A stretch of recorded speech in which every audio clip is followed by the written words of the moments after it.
Good morning student. तो student आज हम पढ़ेंगे किसके बारे में? इलेक्ट्रोनेगेटिविटी। कल हमने पढ़ा था, किसके बारे में पढ़ा था कल हमने? Ionization enthalpy. तो आयनाइजेशन एंथैल्पी में मैंने आपको बताया था कि आयनाइजेशन एंथैल्पी में क्या वेरिएशन आती है और क्यों आती है, किस लिए आती है, ये चीज़ों को हमने इसमें डिस्कस कर दिया। आज हम पढ़ेंगे इसमें इलेक्ट्रोनेगेटिविटी। इलेक्ट्रोनेगेटिविटी क्या वेरिएशंस आती है या सबसे पहले इलेक्ट्रोनेगेटिविटी होती क्या है? तो इलेक्ट्रोनेगेटिविटी जनरली इलेक्ट्रोनेगेटिविटी को हम कैसे डिफाइन करेंगे? किसे कहेंगे हम इलेक्ट्रोनेगेटिविटी? इलेक्ट्रोनेगेटिविटी किसी भी एलिमेंट की वो पावर है जिसपे कि वो शेयर्ड पेयर इलेक्ट्रॉन को अपनी तरफ अट्रैक्ट कर देता है। क्लियर? कि शेयर्ड पेयर इलेक्ट्रॉन को अट्रैक्ट करने की टेंडेंसी। सपोज अगर हम देखें, जैसे हम नाइट्रोजन और हाइड्रोजन को लें, अब यहाँ पे नाइट्रोजन और हाइड्रोजन के बीच में सपोज सिंगल बॉन्ड फॉर्मेशन हो रहा, तो नाइट्रोजन हाईली इलेक्ट्रोनेगेटिव होने के कारण इस बॉन्ड को अपनी तरफ शिफ्ट कर देता है, यानी इसको अपनी तरफ ले लेता है और यहाँ इसकी डिस्टेंस बढ़ जाए। तो इसको क्या कहा जाता है? ये देखो, ये शेयर्ड पेयर, इस शेयर्ड पेयर को अपनी तरफ शिफ्ट कर। जब हाईली इलेक्ट्रोनेगेटिव इलेक्ट्रॉन पेयर को शेयर्ड इलेक्ट्रॉन पेयर को अपनी तरफ शिफ्ट करता है तो उसे क्या कहा जाता है? उसे कहा जाता है इलेक्ट्रोनेगेटिविटी। इस कारण जो पेयर को अपनी तरफ शिफ्ट करता है उस पर स्लाइटली नेगेटिव और जिसकी डिस्टेंस इंक्रीज होती है उस पर स्लाइटली पॉजिटिव चार्ज आ जाता है और इसे कहा जाता है इलेक्ट्रोनेगेटिविटी। क्या कहा जाता है? इलेक्ट्रोनेगेटिविटी। क्लियर बच्चों? अब हम नाइट्रोजन कहने की इलेक्ट्रोनेगेटिविटी देखेंगे कि नाइट्रोजन कहने की इलेक्ट्रोनेगेटिविटी क्या। जो जनरल ट्रेंड ये कहता है कि जब हम टॉप टू बॉटम ग्रुप में चलते हैं, टॉप टू बॉटम ये आ गया आर्सेनिक, एंटीमनी, एंटीस्मिथ, ये हम ग्रुप में आ गया top to bottom. Top to bottom जैसे जैसे हम ग्रुप में टॉप टू बॉटम चलते हैं तो न्यूक्लियस चार्ज जो रेडियस होती है वो इंक्रीज होती है, रेडियस ऑफ एटम इंक्रीज होती है। जब रेडियस ऑफ एटम इंक्रीज होती है तो आयनाइजेशन एंथैल्पी डिक्रीज होती है और आयनाइजेशन एंथैल्पी डिसोसिएट करती है किससे? इलेक्ट्रोनेगेटिविटी से। यानी कि आयनाइजेशन एंथैल्पी अगर डिक्रीज होगी तो इलेक्ट्रोनेगेटिविटी भी डिक्रीज होगी। ठीक है? तो इसका मतलब क्या है कि जैसे जैसे हम टॉप टू बॉटम आ रहे हैं तो टॉप टू बॉटम चलने में क्या है? इलेक्ट्रोनेगेटिव कैरेक्टर डिक्रीज हो रहे हैं और इलेक्ट्रोपॉजिटिव कैरेक्टर इंक्रीज हो रहे हैं, यानी electron sharing tendency top to bottom increase होती है, एक्सेप्टिंग टेंडेंसी डिक्रीज होती है। तो आयनाइजेशन एंथैल्पी डिक्रीज होने के कारण जो इलेक्ट्रॉन की डोनेटिंग टेंडेंसी है वो इंक्रीज हो जाती है। और यहाँ भी क्या है? इलेक्ट्रोनेगेटिविटी क्या कहती है? इलेक्ट्रोनेगेटिविटी है कि इलेक्ट्रॉन जो शेयर्ड पेयर इलेक्ट्रॉन है उसको अट्रैक्ट करने की टेंडेंसी। अब यहाँ क्या हो रहा है? जैसे जैसे नंबर ऑफ सेल इंक्रीज हो रही है वैसे वैसे आयनाइजेशन एंथैल्पी डिक्रीज हो रही है। आयनाइजेशन एंथैल्पी डिक्रीज हो रही है तो नेचुरली क्या है? इलेक्ट्रोनेगेटिविटी डिक्रीज होगी।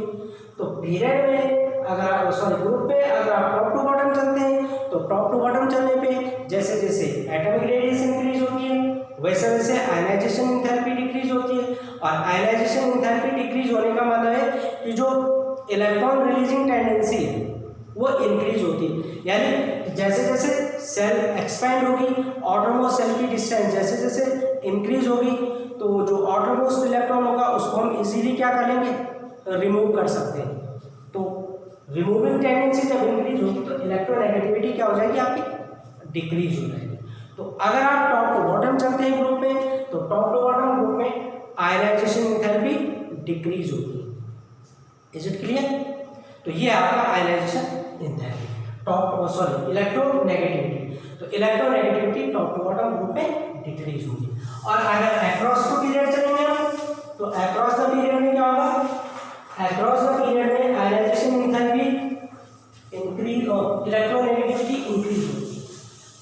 अगर आप अक्रॉस द पीरियड चले आप lithium, beryllium, boron, carbon, nitrogen oxygen chlorine. तो ये देखो टेंडेंसी क्या होती है इसका ऑर्बिटल में एक इलेक्ट्रॉन 2 3 4 5 6 7 ये आपका इलेक्ट्रॉन इजीली रिमूव कर देगा लेकिन ये नहीं करेगा, ये क्या करेगा एक्सेप्ट करेगा। इसकी टेंडेंसी और इंक्रीज हो जाएगी, इसकी इससे और ज़्यादा हो जाएगी, इसकी सबसे ज़्यादा हो जाएगी। तो ये क्या करेंगे इलेक्ट्रॉन रिलीज करेंगे, इलेक्ट्रॉन को एक्सेप्ट करेंगे। तो इसका मतलब क्या है कि अगर हम अक्रॉस द पीरियड चलेंगे, देखो ये हम अक्रॉस द पीरियड चलें, पीरियड में अगर हम चलें तो पीरियड में क्या होता है इलेक्ट्रोनेगेटिविटी इंक्रीज होती है। Across the period electronegativity increases, ये क्या होती इंक्रीज होती है। और टॉप टू बॉटम क्या होती है, top to bottom electronegativity top to bottom decreases down the group. किसमें अगर आप ग्रुप में चल रहे हैं डाउन द ग्रुप, तो ग्रुप में क्या होगी आपकी इलेक्ट्रोनेगेटिविटी डिक्रीज होगी। ठीक है बच्चों, नेक्स्ट पॉइंट आता है इसमें metallic and non metallic character. तो मेटलिक और नॉन मेटलिक कैरेक्टर में क्या वेरिएशंस आते हैं, अब ये देखिए।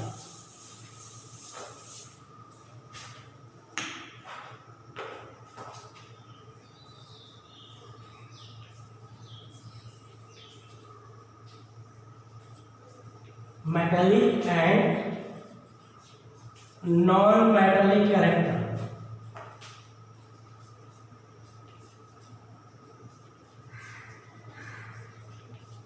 मेटलिक कैरेक्टर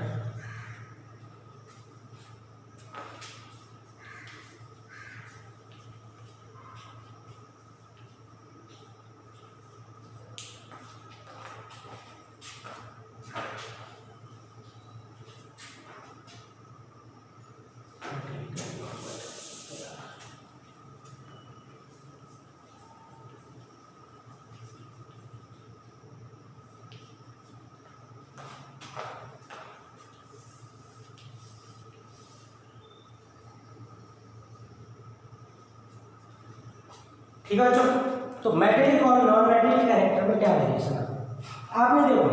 हम एक चीज को बार बार रिपीट कर रहे हैं और उस चीज को क्या रिपीट कर रहे हैं बार बार कि टॉप टू बॉटम चलने पे ये डिक्रीज होता है। तो टॉप टू बॉटम चलने पे क्या डिक्रीज होता है, अगर हम टॉप टू बॉटम चलते हैं तो टॉप टू बॉटम चलने पे आयनाइजेशन एंथैल्पी डिक्रीज होती है, इलेक्ट्रोनेगेटिविटी डिक्रीज होती है। तो सेम वही थिंग्स जब हम टॉप टू बॉटम चल रहे हैं तो इलेक्ट्रोनेगेटिविटी डिक्रीज हो रही, आयनाइजेशन एंथैल्पी डिक्रीज हो रही। अब जब आयनाइजेशन एंथैल्पी और इलेक्ट्रोनेगेटिविटी डिक्रीज हो रही तो इलेक्ट्रॉन डोनेटिंग टेंडेंसी इंक्रीज हो रही है। ठीक है ना, इलेक्ट्रॉन डोनेटिंग टेंडेंसी क्या हो रही इंक्रीज हो रही। और इलेक्ट्रॉन डोनेटिंग टेंडेंसी क्या होती है मेटलिक कैरेक्टर होता है। मेटल कौन होता है जो इलेक्ट्रॉन डोनेट करता है, नॉन मेटल कौन होता है जो इलेक्ट्रॉन एक्सेप्ट करता है। तो यानी अगर हम ग्रुप में टॉप टू बॉटम चले इन ग्रुप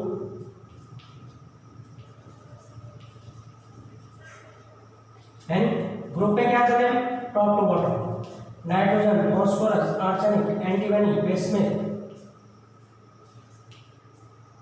1 2 3 4 5 ये हो गया आपके 5 एलिमेंट। ग्रुप में क्या होगा metallic character, in group metallic character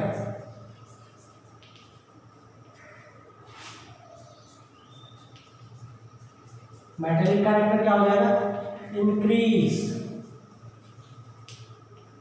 metallic character क्या होगा टॉप टू बॉटम अगर हम चलेंगे इंक्रीज, क्योंकि जैसे जैसे नंबर ऑफ सेल इंक्रीज होगी एटॉमिक रेडियस इंक्रीज होगा, आयनाइजेशन एंथैल्पी डिक्रीज होगी, इलेक्ट्रोनेगेटिविटी डिक्रीज होगी, यानी इलेक्ट्रॉन डोनेटिंग टेंडेंसी इंक्रीज होगी।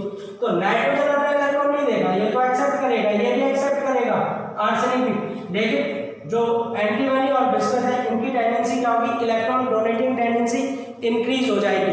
जब इलेक्ट्रॉन डोनेटिंग टेंडेंसी इनकी इंक्रीज होगी तो क्या होगा जो मेटलिक कैरेक्टर है वो इंक्रीज होगी। तो टॉप टू बॉटम अगर हम चलते हैं तो टॉप टू बॉटम चलने पे जो मेटलिक कैरेक्टर है वो क्या होते हैं आपके इंक्रीज होते हैं।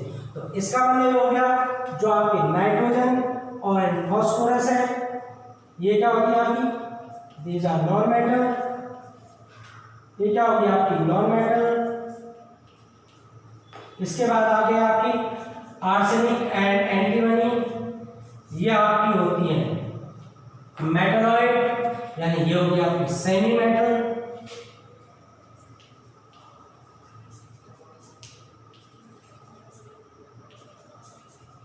Metalloid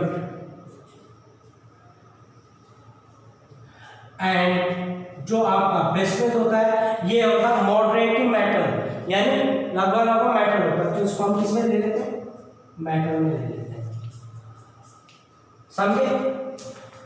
nitrogen phosphorus non metal, क्यों, क्योंकि ये हाईली इलेक्ट्रोनेगेटिव होते हैं, ये इजीली अपने इलेक्ट्रॉन को डोनेट नहीं करते, इलेक्ट्रॉन एक्सेप्ट करते हैं, तो ये नॉन मेटल है। आर्सेनिक एंड एंटीमनी ये सेमी मेटल है, यानी मेटलॉइड्स है, और जो बिस्मुथ है ये मेटल्स है। तो टॉप टू बॉटम चलने पे मेटल कैरेक्टर आपका इंक्रीज होगा। अगला आते हैं इस पे, अच्छा एक चीज और भी ध्यान रखना इसमें कि जो मेटलिक कैरेक्टर है वो मेटलिक कैरेक्टर क्यों इंक्रीज होते हैं।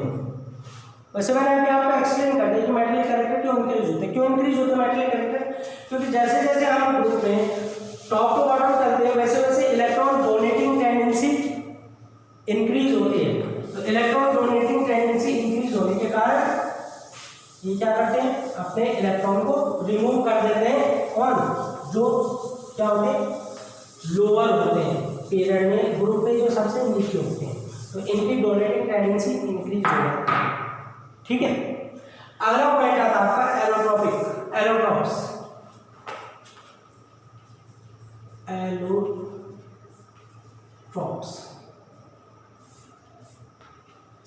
एलोट्रॉप्स का मतलब क्या होता है, एलोट्रॉप यानी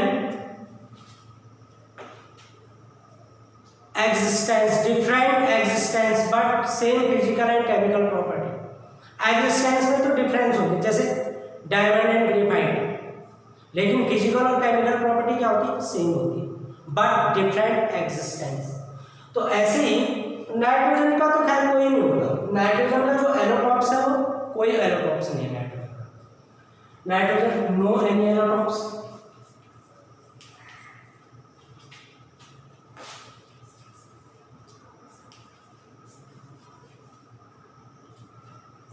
फॉस्फोरस, फॉस्फोरस के जो एलोट्रॉप्स होते हैं वो होते हैं व्हाइट,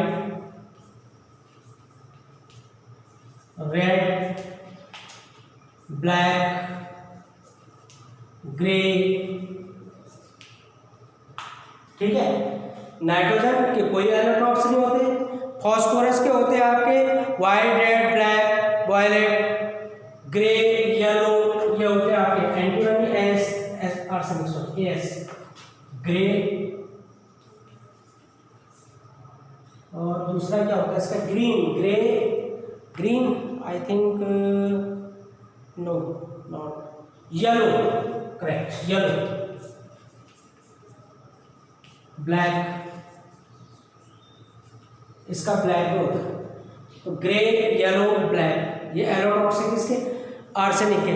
और अब आता है आपका एंटीमनी, एंटीमनी के होते हैं येलो एंड ब्लैक,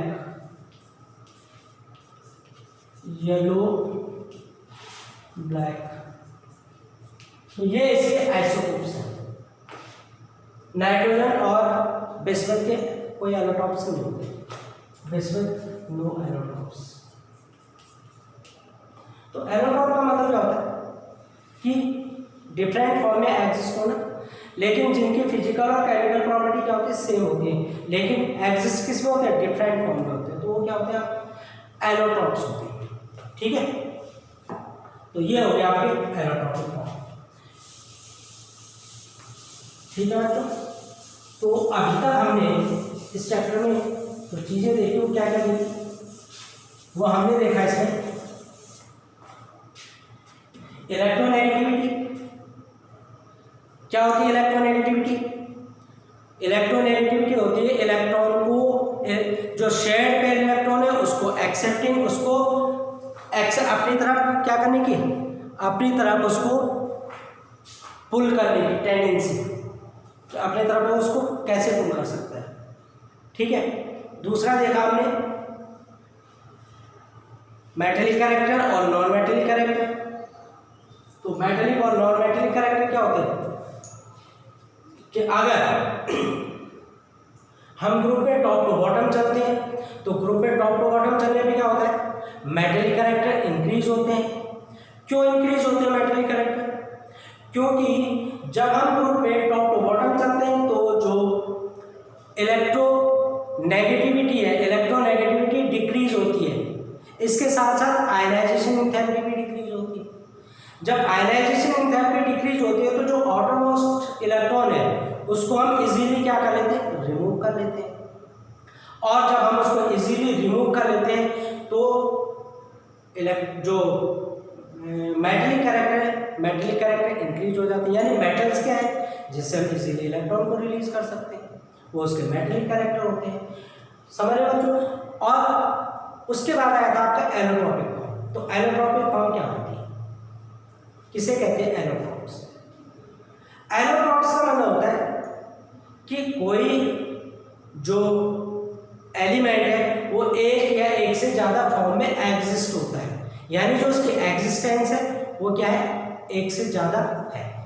जैसे फॉस्फोरस है, ब्लैक फॉस्फोरस होता है, वाइट फॉस्फोरस होता है, रेड फॉस्फोरस होता है।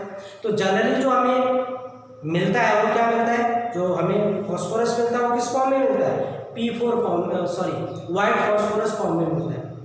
ठीक है, ये जो वाइट फॉस्फोरस होता है ये बहुत रिएक्टिव होता है। अब इसकी रिएक्टिविटी क्यों होती है, इसका भी रीजन है। फॉस्फोरस जो वाइट फॉस्फोरस होता है, वाइट फॉस्फोरस क्या होता है, हाईली रिएक्टिव होता है। अब ये हाईली रिएक्टिव क्यों होता है, इसकी रिएक्टिविटी क्यों हाई होती है?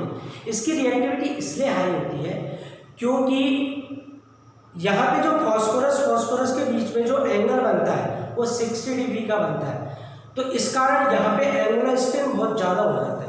और जब एंगुलर स्ट्रेन बहुत ज़्यादा हो जाता है तो वो बहुत जल्दी ब्रेक हो जाता है, टूट जाता है। तो इसलिए वाइट फॉस्फोरस बहुत क्या है, हाईली रिएक्टिव है। और आप यकीन नहीं करेंगे कि हाँ यकीन मतलब हम इसका जो इग्नाइट टेम्परेचर होता है फॉस्फोरस का इग्नाइट टेम्परेचर कितना होता है, 303 केल्विन। दैट मीन 303 केल्विन का मतलब हो गया 30 डिग्री सेल्सियस। कि अगर हम यहाँ पे अगर रूम पे इस रूम टेम्परेचर, अभी जनरली यहाँ पे जो टेम्परेचर होगा अराउंड 32-33 डिग्री सेल्सियस होगा। अगर हम यहाँ पे फॉस्फोरस को रख दें तो फॉस्फोरस में एकदम आग लग जाएगी। जो वाइट फॉस्फोरस है उसमें एकदम वो फायर को कैच कर लेगा। तो फॉस्फोरस क्या करता है, ऑक्सीजन के साथ तुरंत रिएक्ट हो जाएगा। किस कारण से, उसी अपने एंगुलर स्ट्रेन के कारण से। क्योंकि उसके अंदर वाइट फॉस्फोरस के अंदर एंगुलर स्ट्रेन बहुत स्ट्रॉन्ग होता है, बहुत ज़्यादा होता है। और एंगुलर स्ट्रेन होने के कारण वो इजीली क्या होता है, रिएक्ट हो जाता है। ऑक्सीजन के साथ तुरंत रिएक्ट होकर क्या बना देगा, ऑक्साइड बना देगा। ठीक है, ऑक्साइड P2O5 बना लेगा या P2O3 बना लेगा। एक्सेस अमाउंट में तो P2O5 बनाएगा, लेसर अमाउंट में तो ट्रेटा यानी P2O3 बनाएगा, ट्राई ऑक्साइड बनाएगा, P2O5 पेंटा ऑक्साइड हो जाएगा। समझे बच्चों? तो आज हम इतना ही करेंगे। कल हम करेंगे कैटिनेशन और मेल्टिंग एंड बॉइलिंग पॉइंट। ठीक है, okay, till then good bye.